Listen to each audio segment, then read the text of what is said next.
Something is missing from the history books, not a footnote, not a detail. Something enormous, the kind of thing that once you see it, you cannot unsee it, and you begin to wonder why you were never shown it in the first place. Before 1850, scattered across every continent, there existed machines and structures that defied what we were taught about the limits of pre-industrial technology. They were not primitive, they were not accidental, they were sophisticated, deliberate, and in many cases still standing. Repurposed, renamed, stripped of their original function, folded into a sanitized explanation that raises more questions than it answers. The people who built them operated on principles that modern engineers are only now beginning to rediscover. And then, in a span of devastating decades, those people and their knowledge disappeared. This is not a video about fringe theory. Every device in this list is documented.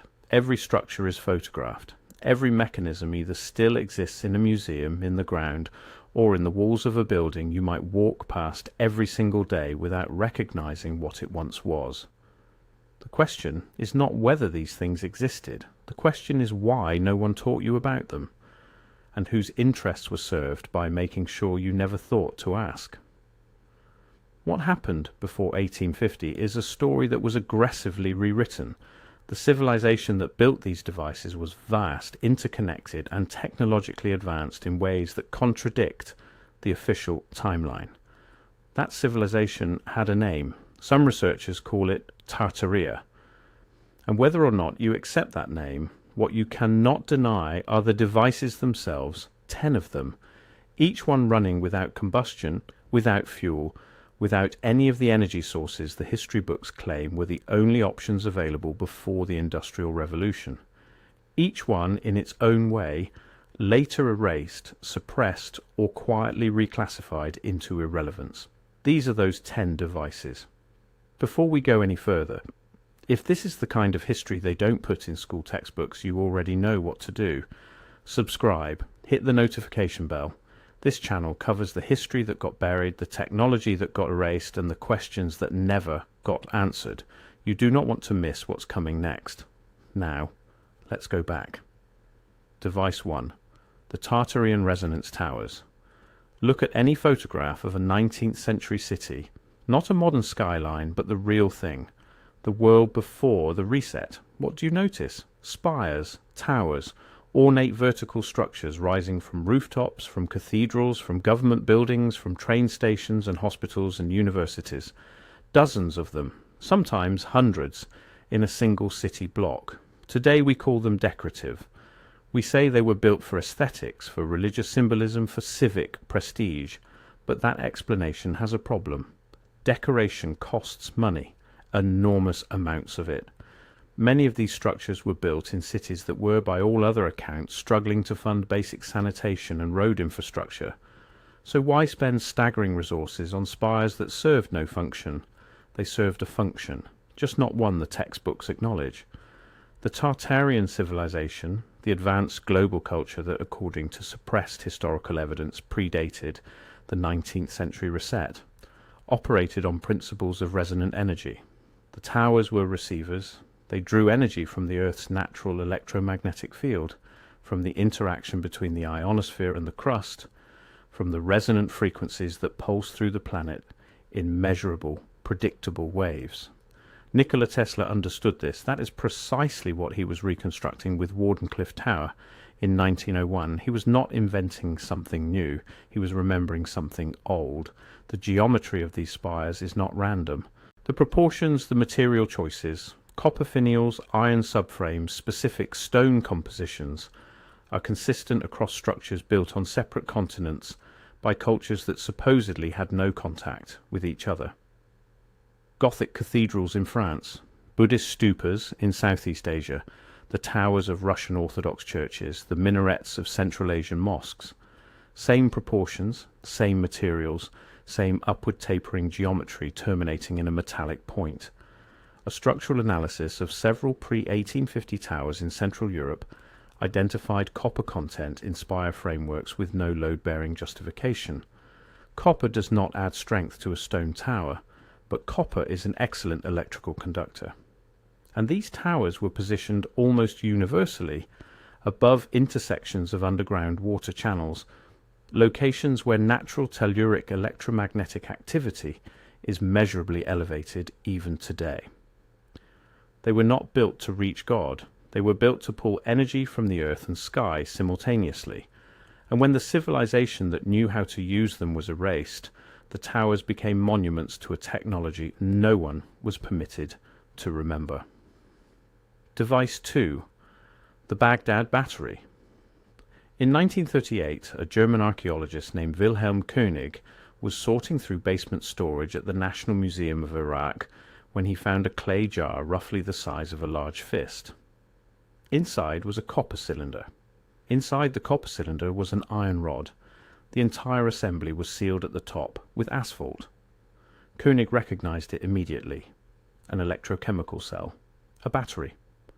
The jar dated to approximately 250 BCE. It was not unique. Subsequent excavations across the Tigris-Euphrates region found dozens of similar assemblies across a wide geographic area and a time span of several centuries. When modern replicas were built using the same materials and filled with an acidic solution, grape juice, vinegar, citric acid, they produced between 1.5 and 2 volts of electricity, consistently, reliably, for hours. The official explanation, where one exists, is electroplating, coating base metals with silver or gold using electrical current, and there is supporting evidence. Gold-plated artifacts from the same period have been found with plating so thin and so uniform that modern electrochemists confirm it could not have been achieved through fire gilding alone. Someone was running sustained current through a liquid medium and depositing metal ion by ion. Someone understood polarity. Someone understood the process well enough to control it, repeat it, and scale it. That is not an accidental discovery. That is a body of knowledge. And if that knowledge existed in the ancient Middle East more than 2,000 years before the official history of electricity begins, the question is not just how it got there, it's where it went. The Baghdad battery produced electricity without combustion, no fire, no steam, no refined fuel, a clay vessel, 2 metals, and an acidic liquid available to anyone near a vineyard. And for reasons archaeology has never satisfactorily resolved, this technology did not develop further. It did not spread. It appeared. It functioned for centuries. Then it vanished completely, leaving only jars in a museum basement for a 20th century archaeologist to find almost by accident. Device 3. Hero's Aeolipile. In the 1st century of the Common Era, in the great city of Alexandria, a mathematician and engineer named Hero described a device that should not have existed for another 17 centuries. He called it the Aeolipile, the wind ball. It was a sealed metal sphere mounted on hollow axles connected to a boiling water chamber below. As steam rose through the axles into the sphere, it escaped through 2 curved nozzles on opposite sides. The escaping steam created thrust. The sphere rotated continuously, powered entirely by the conversion of heat energy into rotational mechanical force. That is a steam turbine, not a rough approximation. Not a precursor? A functional steam turbine, the same operating principle as the machines that powered the Industrial Revolution. Built and documented in ancient Alexandria, 18 centuries before James Watt filed his first patent. Hero did not hide his work. He published it. He described the Aeolipile alongside dozens of other mechanical and pneumatic devices in a text called the Pneumatica, which survived through the medieval period into the Renaissance. European engineers had access to Hero's descriptions, and yet nothing. No steam-powered development for 1700 years. A working principle, published and available, simply never pursued. The question is why. One explanation is that ancient slave economies had no economic incentive to replace human labor with machines. But Hero himself described automated theatrical mechanisms, coin-operated dispensers, and programmable mechanical carts. He was clearly interested in automation for its own sake, as were his patrons. Economic disincentive alone does not explain 17 centuries of dormancy for a technology already invented and demonstrated. The Tartaria framework offers a different reading. The Eolipile was not a curiosity that was never developed.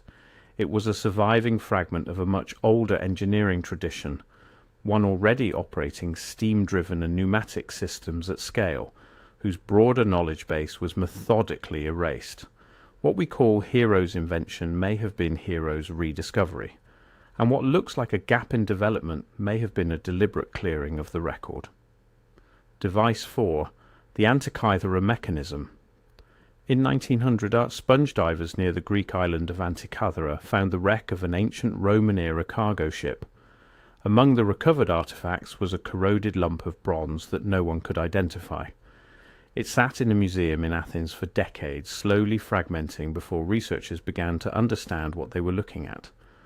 What they were looking at was a mechanical computer, a hand-cranked bronze device containing at least 37 precision-cut gears organized into a system of differential drives, epicyclic gearing, and pin-and-slot mechanisms, technologies that Western history does not officially rediscover until the 13th and 14th centuries. The device tracked the sun and moon, predicted eclipses using the Saros and Metonic cycles, tracked the 4-year Olympiad calendar, and modelled the elliptical orbit of the moon with sufficient precision to account for the moon's variable speed. A mathematical refinement Copernicus would not formalize until 1543. The Antikythera mechanism was built around 100 BCE. It ran on no fuel. It required no power source beyond a human hand turning a crank. It computed, accurately, repeatedly, reliably, astronomical data that would take a trained mathematician hours to calculate by hand. And it was not a prototype. The finishing quality, the sophistication of the gearing ratios, the elegance of the mechanical solutions to genuinely complex mathematical problems, all of it indicates a device that was the product of a mature engineering tradition, not one individual inventing something new. That tradition left no other direct artifacts, no earlier versions, no workshop records, no competing designs. The Antikythera mechanism appears in the historical record, fully formed, singular, and impossible under the assumptions of the standard timeline, a 2,000-year-old computer with no predecessors and, more tellingly, no successors. The knowledge to build it existed once. Then it was simply gone. Device 5. The Dendera electric reliefs. In the temple of Hathor at Dendera, Egypt, carved into stone walls more than 2,000 years old, there are images that Egyptologists call ritual depictions of lotus flowers and serpents. Look at them through a different lens, which several electrical engineers have, and you see something else entirely. The carvings show what appears to be a large glass bulb, elongated and tapered, with a filament-like serpentine form inside. A cable or conduit connects the base of each bulb to a device consistent in shape with a Crookes tube, an evacuated glass vessel through which high-voltage current can be passed to produce visible glow discharge. A pillar at the base has been interpreted by analysts as resembling a high-voltage insulator of the type used in early electrical experimentation. In the 1980s, Austrian electrical engineer Walter Gahn built a physical replica of the Dendera relief using the proportions from the carved image. When connected to an induction coil producing high-frequency current, it glowed. The serpent-shaped electrode inside the evacuated glass produced visible plasma discharge consistent with what is depicted in stone. The replica worked. This does not prove ancient Egyptians had electric lighting in the modern sense. What it does prove is that the geometry carved in that temple is consistent with a functional electrical discharge device, and that the consistency is not accidental. The relief is not the only evidence. Chemical analysis of paint residue inside certain sealed Egyptian tombs has found no soot on the ceilings, no evidence of torch smoke in spaces that would have required sustained light sources to paint the extraordinarily detailed murals covering their walls. Something was lighting those rooms, something that did not burn. In the Tartaria framework, Egypt was not a primitive civilization using torches and fire alone. It was an outpost of a global advanced culture with access to technologies including electrical illumination. The dendera reliefs in this reading are not religious mythology. They are technical documentation, carved in stone precisely because stone lasts, preserved for whoever came after with the eyes to read it. Device 6. The Atmospheric Railway. In 1847, the South Devon Railway in England began operating a stretch of rail line with no locomotive, no steam engine pulling carriages, and no horses. The carriages moved anyway. And they moved faster than any steam train of the time. The system ran on air. A cast iron pipe 15 inches in diameter ran between the rails for the entire length of the line. Inside was a piston connected to the lead carriage by an arm passing through a longitudinal slot sealed with a leather flap valve. At stations, powerful stationary pumping engines, fixed on the ground, evacuated air from the pipe ahead of the piston. Atmospheric pressure behind the piston drove the carriage forward. The carriages ran silently, cleanly, and at speeds exceeding 60 miles per hour on steeper gradients, unmatched by any contemporary steam locomotive. The engineer was Isambard Kingdom Bruno, but he was not the first. George Medhurst had patented a working pneumatic transport concept in 1812, 35 years before Brunel's implementation. The Dublin and Kingstown Railway's atmospheric extension opened a year before South Devon, and in Paris the Saint-Germain atmospheric system was already carrying passengers through underground tunnels using identical principles. The atmospheric railway required no onboard fuel, no locomotive weight, no spark risk in tunnels, no ash or cinder burns on passengers, no coal smoke fouling the air. It was quiet, fast and clean. And it worked. The standard explanation for its disappearance is rats. Leather valve seals allegedly gnawed apart along the South Devon line, causing air leaks that made the system impractical. But this explanation has been contested by railway historians for generations, and the simultaneous abandonment of multiple atmospheric projects across multiple countries within a single decade suggests something more deliberate than a pest control problem. Someone decided the world would run on coal. The atmospheric railway was inconvenient to that decision. Device 7. The Roman Hippocaust. Walk into the ruins of a Roman bath complex anywhere from Britain to the Middle East and examine the floor structure. You will find a forest of small brick pillars, pili, standing about 2 feet high, supporting a raised stone floor over an empty subfloor space. Behind one wall is a furnace opening. This is the Hippocaust, the Roman underfloor heating system, operational across the empire for several centuries, representing an engineering achievement most of medieval Europe would not replicate for 1,000 years after Rome's collapse. The furnace heated air. The heated air flowed naturally through the subfloor space via convection, warming the stone floor evenly across its entire surface. Hollow tiles, tubuli, built into the walls allowed warm air to circulate upward through the wall structure, providing radiant heat from multiple surfaces simultaneously. The result was a room maintaining consistent thermal comfort without direct exposure to fire, without smoke filling interior spaces, and with dramatically higher energy efficiency than any open hearth system. But the Hippocaust becomes particularly interesting where no furnace connection has been identified. There are Roman-era structures in North Africa and the Eastern Mediterranean where the subfloor heating architecture is intact and unmistakable, but the heat source is architecturally inconsistent with a wood-burning furnace, or absent entirely. At a number of these sites, geothermal positioning has been documented. The structures sit directly above natural hot spring systems, with the Hippocaust serving to distribute naturally occurring ground heat rather than combusted fuel. The Romans knew what was beneath them. They chose those sites deliberately. They engineered a distribution system for a free, pre-existing heat source and integrated it into architecture that appeared, to any outside observer, identical to a fuel-dependent heating system. That knowledge, how to locate, access and distribute geothermal energy through built environments, does not appear in any surviving Roman technical text. it is observed in the archaeological record, and then it ends. Device 8. The Vimana craft. The Vedic texts of ancient India contain detailed technical descriptions of flying vehicles called Vimanas.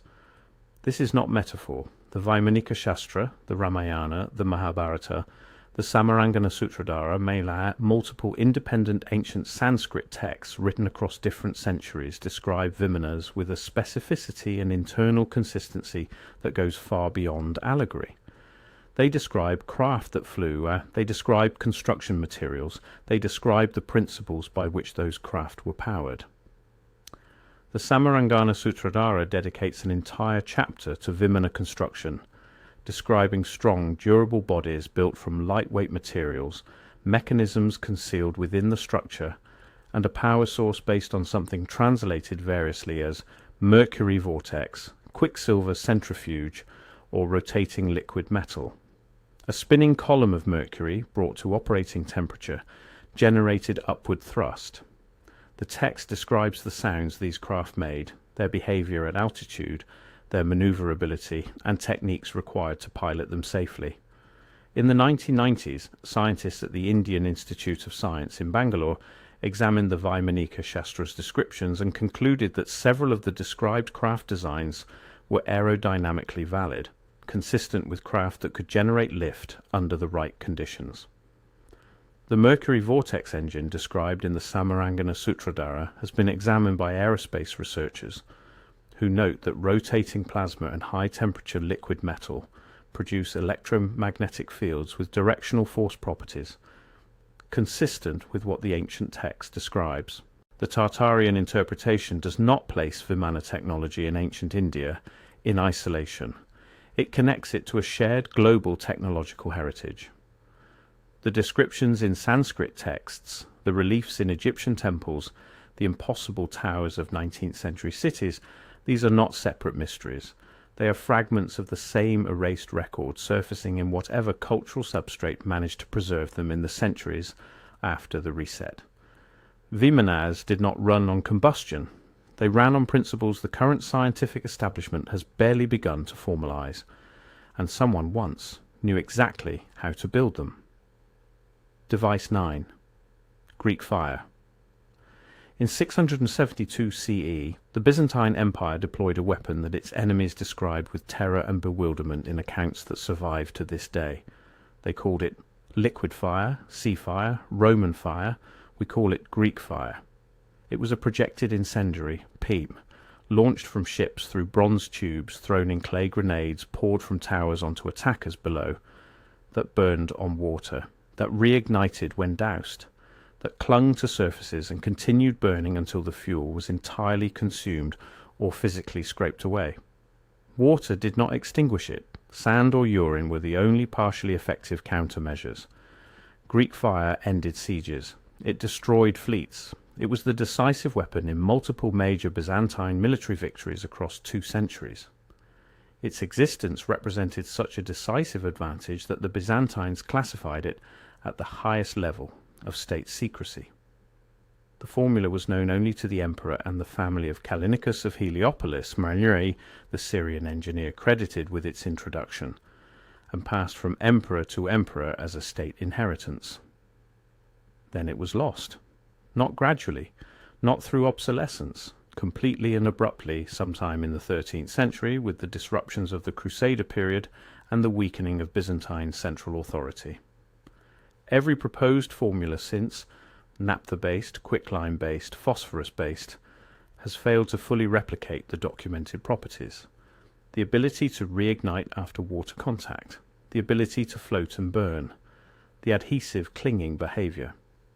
Modern chemists working with materials available to a 7th century Syrian engineer cannot reproduce these properties simultaneously, which raises the question of whether Callinicus was working from knowledge that predated the 7th century by a significant margin, inherited from a source the official record does not acknowledge. The formula was not invented, it was remembered, and when the chain of memory was broken, it was gone completely because no one knew anymore where it had actually come from. Device 10. The singing statues of Memnon, at the edge of the Theban necropolis on the west bank of the Nile. Two massive stone figures have faced east for more than 3,000 years.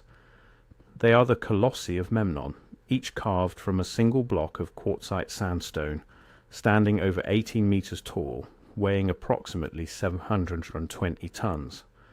For centuries in the ancient world, they were famous not for their size, but for their voice. Every morning at sunrise, the northern colossus sang. Greek and Roman visitors recorded it in inscriptions carved directly into the statue's legs. More than 90 surviving inscriptions describing the sound as a musical note, a ringing tone, a voice that emerged from the stone at the precise moment that direct sunlight first struck the figure. The sound was heard by emperors, poets, and generals. Strabo the geographer heard it and described it in writing. Pausanias heard it. The Roman Emperor Hadrian camped nearby for 2 days specifically to hear it, and had his court poet compose an ode to the experience. The modern standard explanation is thermal expansion. Cracked stone damaged in a 27 BCE earthquake absorbing solar heat and expanding with sufficient force to produce a tone in the fracture. This is physically plausible. It also fails to explain why the sound was consistently described as musical, a single clean note rather than a random structural creak, and why it ceased entirely after the Roman Emperor Septimius Severus ordered the statue restored and the crack repaired around 199 CE. After the repair, the statue was silent. It has never sung again.